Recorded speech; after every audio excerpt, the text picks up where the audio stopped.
destroy. Okay, in organometallic chemistry I am going to explain metal carbene. Okay, so this metal carbene is very important for the CSR exam as well as GATE exam, even IIT JAM exam. So there have been plenty of questions have been asked from metal carbene. So even in the organometallic chemistry, we will be discussing metal alkene. Okay, so but this metal alkene and metal carbene are not same. Okay, metal alkene are not same as metal carbene. Okay, so metal alkene are not same as metal carbene. Okay, in the main difference is, so this is metal carbene, sorry, metal alkene. Okay, whereas this will be the metal carbene.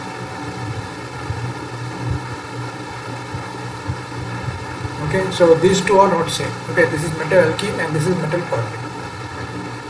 Okay, so we will discuss about carbene first. So generally carbene is a electron deficient. Okay, so general carbene is a electron deficient. It can have a two state, one is single state, another one is triplet state. Okay, so if you see the orbital of the carbene, so this one is a triplet singlet state. Okay, where both the pair of electron will be occupied in a inner orbital, one other orbital. Generally this will be a diamagnetic. Okay, in the triplet state,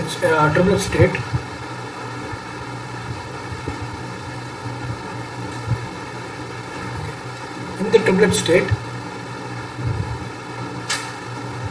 where the electron will be present in each orbital.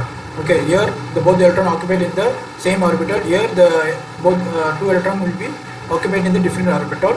Okay, hence since it is a unpaired electron. Okay, so it will be a paramagnetic. Okay, so but in organometallic chemistry we will be focusing the singlet carbene. Okay, in organic mostly we will be discussing singlet and triplet, but in organometallic chemistry both we are going to discuss about the Fischer. Okay, Fischer carbene. Second one is sharp carbene. Okay, so this one will be a Fischer carbene and this will be a sharp carbene. In both the case it is a singlet carbene only. Okay, so sp2 carbene. Okay,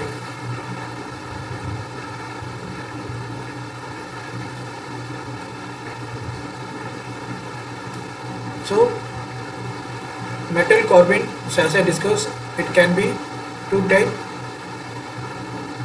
So one is Fischer carbene, another one is sharp carbene.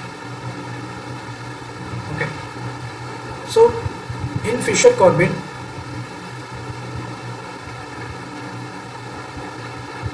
so this is the carbene between the metal and the carbon.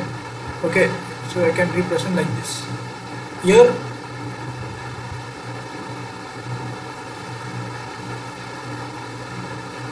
okay, so in the Fischer carbene where the Z, okay, so Z will be a heteroatom. Okay, heteroatom that is present on the Fischer carbene, whereas in the sharp carbene there is no heteroatom. Here the ligand, okay, so we call as a exciting ligand. Okay, here it will be a pi acceptor ligand, whereas here the ligand will be pi donor or sigma donor ligand. Okay. So generally here the will be high oxidation state. Okay. Why? Because if the metal is high oxidation state, there is a lack of electron. Okay, metal is electron deficient. So that ligand here, the ligand is donor. Okay, donor capability of the ligand. So it will be donating the electron to the metal. Okay. Whereas here the oxidation state. Okay, the metal oxidation state will be low oxidation state. Okay. Just a minute. Sorry.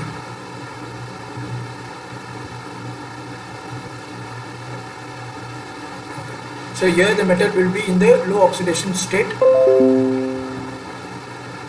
So since the metal is low oxidation state, it has a more electrons towards itself. So the capability of the ligand. Okay, so since we are using a pi acceptor ligand, that will be pulls the electron from the metal. Okay.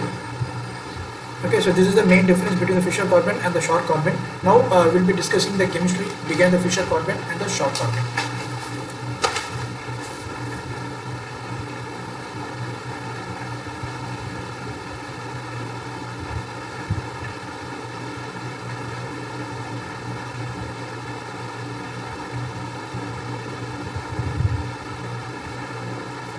Okay, so Fischer carbon.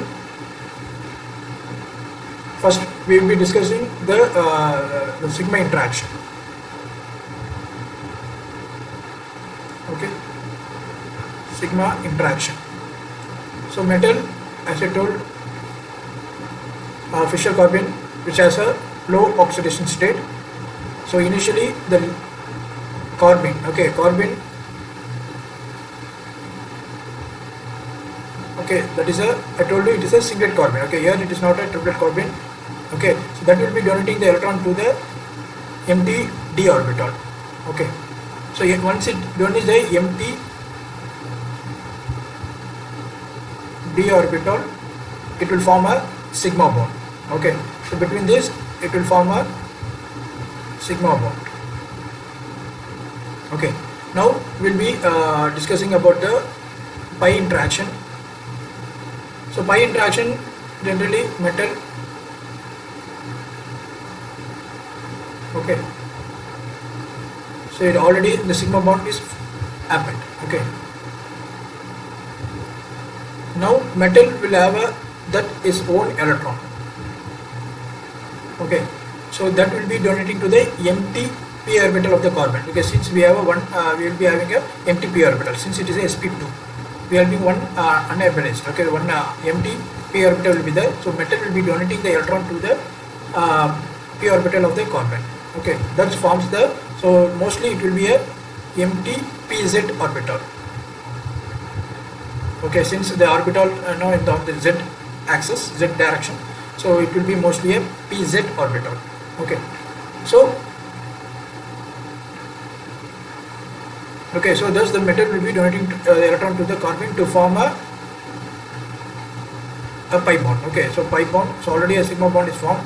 Now this will form a pi bond. So this is how the carbon is formed. But this depends upon the co-ligand. Okay, so if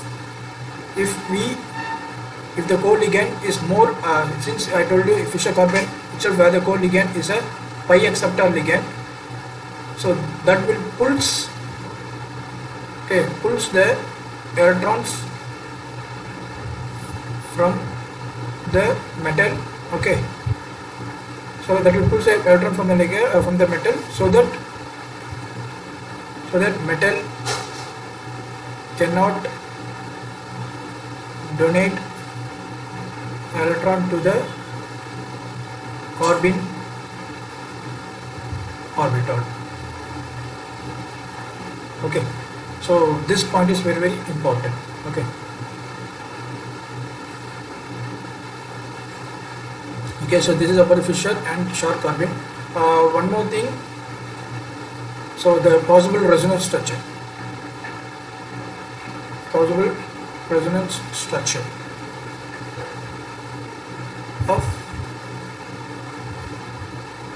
of Fischer.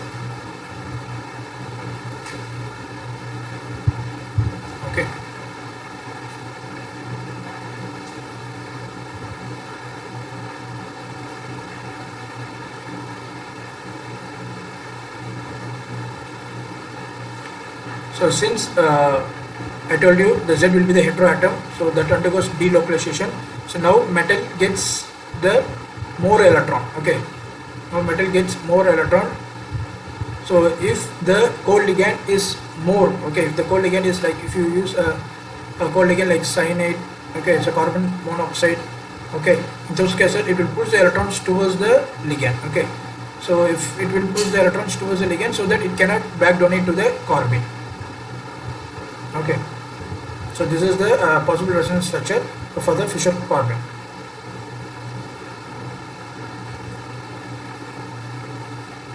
Okay, so now now we will discuss some problems. So for example, some nucleophilic substitution reaction. Okay, so now we are going to discuss about some application of Fischer carbene.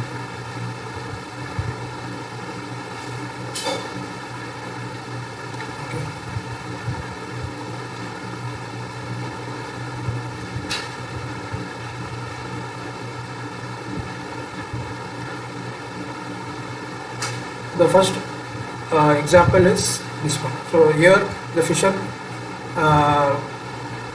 related problems. So here I am using a gold ligand as a carbon monoxide. Okay, so chromium. So here I use a tetraatom. So I am going to use a nucleophilic phenyl.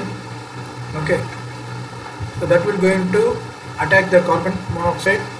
Since this is a electrophilic more compared to this one, so this undergoes delocalization.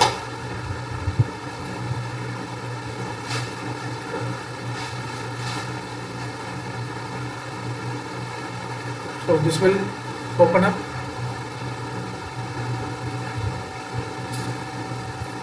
C6H5, right?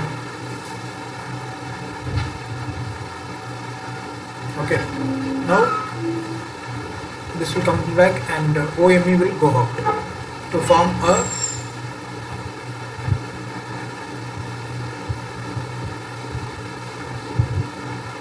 okay.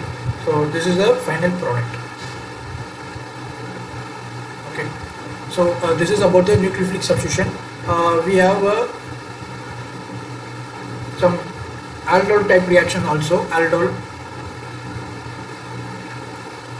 like reaction. So for example, I'm taking this as a starting material.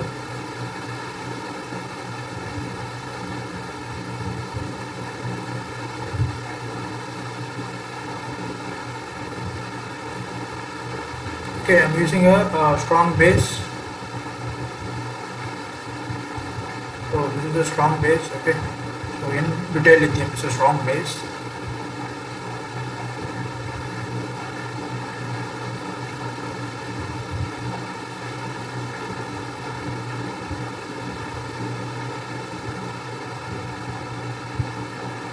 Okay, so that is going to abstract the acidic proton. Okay, so this is acidic proton. Why? Because so if you remove electron, it can undergo delocalization. Okay, so more than delocalization, more that hydrogen will be acidity. Okay, that everyone knows. So here it will abstract a proton and it will form a negative charge.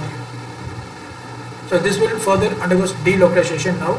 Okay, so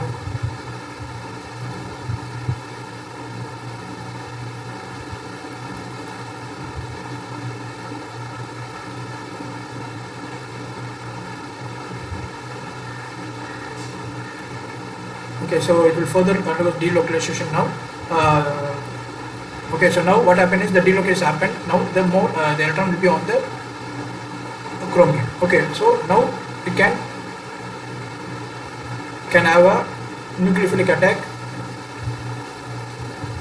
So this again delocalized. This will going to attack the carbonyl, and this it will open as O minus.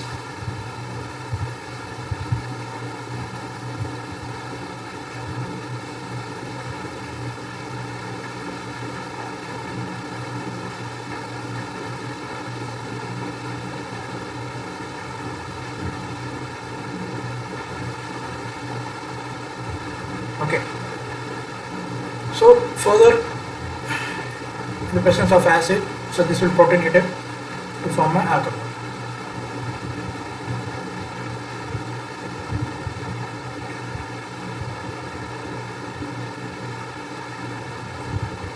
Okay, so this is carbonide. Okay, so this is chromium.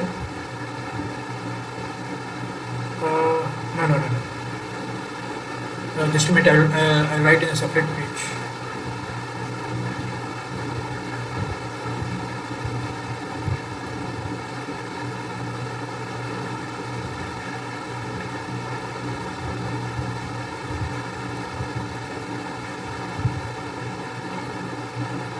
Okay, so now if you want, to remove this one, okay, because the final product you don't want you don't want this carbon. Okay, so you can use a oxidation method. So we can use DMFO.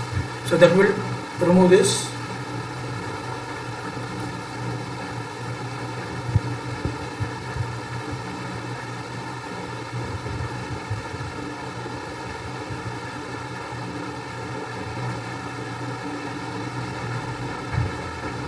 Okay, so this will remove like this, and the byproduct will be